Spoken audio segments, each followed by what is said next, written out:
कधी कधी झालेल्या तीव्र जखमांच्या खुणा भरून निघतात, पण त्या जखमांची आठवण मात्र कायम राहते. आणि सध्या सांगली सातारा विधान परिषद निवडणुकीच्या पार्श्वभूमीवर काहीसं असंच चित्र पाहायला मिळते.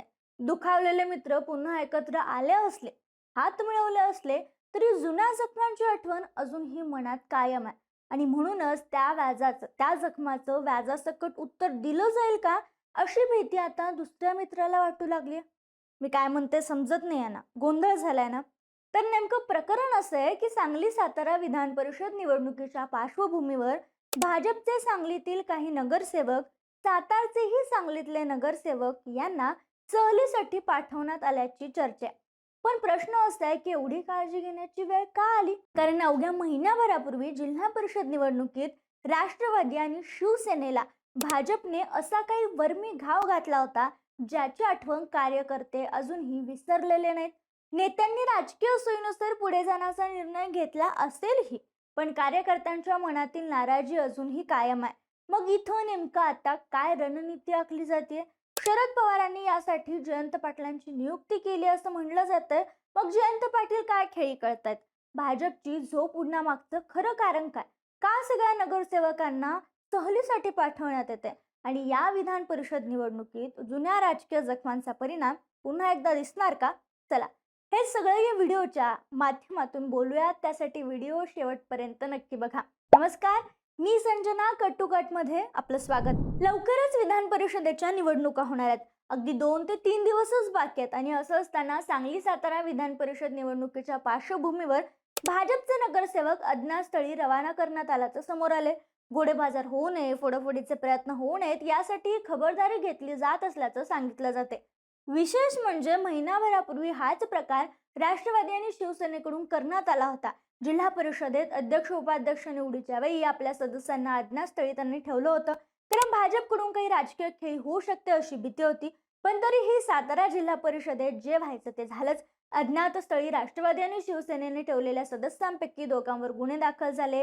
नंतर तिथं गेल्यानंतर शर्ट फाडणे, गंभीर जखमी होणे, हातापायी होणे, एवढंच नाही तर शंभूराज देसाई यांच्या हाताला दुखापतही झाली. त्यामुळे वातावरण चांगलंच तापलं होतं. आता अवघ्या महिन्याभरानंतर परिस्थिती उलटी झालेली दिसते. जेव्हा भाजपच्या रणनीतीची भीती महाविकास आघाडी किंवा राष्ट्रवादी शिवसेनेला वाटत होती, तर आता राष्ट्रवादी शिवसेनेच्या संभाव्य खेळीची भीती भाजपला सतावत असल्याचं चित्र आहे. त्यामुळेच आपल्या नगरसेवकांना सुरक्षित ठेवण्याचा आणि मतदानापर्यंत कोणताही धोका पत्करायचा नाही असा निर्णय भाजपनं घेतल्याचं या सगळ्या प्रक्रियेतून दिसतंय. कारण त्या पार्श्वभूमीवर भाजपकडून सतर्कता बाळगण्यात आली आहे. खासगी एसी ट्रॅव्हल्स मधून नगरसेवक आणि नगरसेविकांना अज्ञात ठिकाणी पाठवण्यात आले. नगरसेवकांसोबत कुटुंबातील पती, पत्नी, मुलांसह सदस्यही सहलीवर गेले असल्याची माहिती आहे. खरं तर या विधान परिषदेच्या पार्श्वभूमीवर आम्ही तुम्हाला प्रत्येक अपडेट व्हिडिओच्या माध्यमातून देत असतो. अशीच एक बैठक देखील नुकतीच सातारा सांगली विधान परिषदेच्या पार्श्वभूमीवर महायुतीची पार पडली. मात्र या बैठकीत शंभूराज देसाई आणि मकरंद पाटील उपस्थित नव्हते.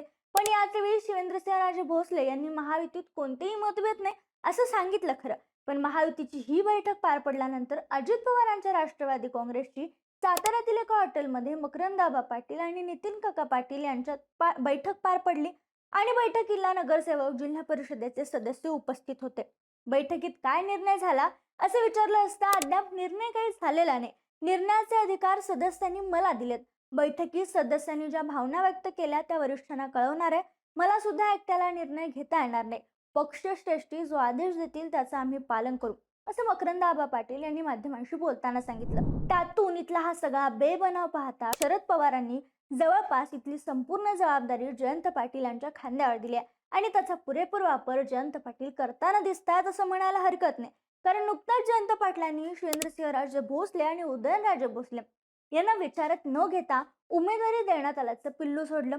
दुसरीकडे महाविकास आघाडीचे उमेदवार अभयसिंह जगताप यांनी आणि जयंत पाटील तसेच राष्ट्रवादी शरद पवार गटाचे इतर नेते वारंवार जिल्हा परिषद निवडणुकीतील बंड, त्यावेळी झालेला राडा आणि त्यातून निर्माण झालेली नाराजी याची आठवण करून देतात. नेते विसरले असतील पण कार्यकर्ते विसरणार नाहीत असं सांगत ते कार्यकर्त्यांमधील आणि स्थानिक नेत्यांमधील ती सल जिवंत ठेवण्याचा प्रयत्न करतात.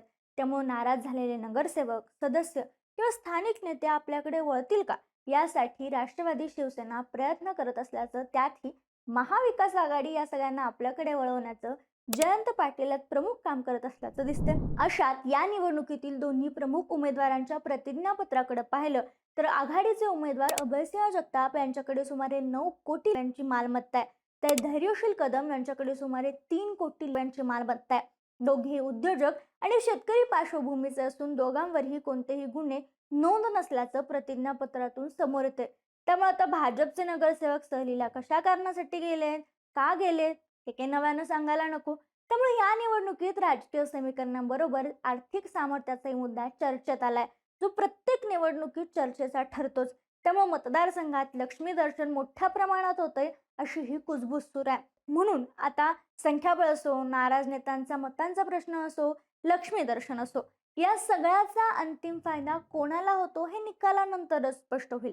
महायुतीकडे स्पष्ट संख्याबळ असलं तरी महाविकास आघाडी नाराजीचा मुद्दा जिवंत ठेवून लढत रंगवण्याचा प्रयत्न करते आणि या सगळ्याचा परिणाम कुठल्याही दिशेने झाला तर जिल्हा परिषद निवडणुकीत घडलेल्या घटनांचं उत्तर भाजपला या निवडणुकीत मिळू शकतं अशी चर्चा मोठ्या प्रमाणात सुरू आहे. कारण त्या जखमा अजून पूर्ण भरून निघालेल्या नाहीयेत आणि त्याच घटनांचा फायदा जर जयंत पाटील शरद पवार गटाने घेतला तर पुन्हा एकदा सातारा सांगलीच्या राजकारणात पवारांची पकड, राष्ट्रवादीची पकड आणि प्रभाव किती आहे हे दाखवण्याची संधी देखील राष्ट्रवादीला मिळू शकते. पण ही सगळी समीकरणं आता थेट निकाल आल्यानंतर समजणार आहे हे मात्र नक्की.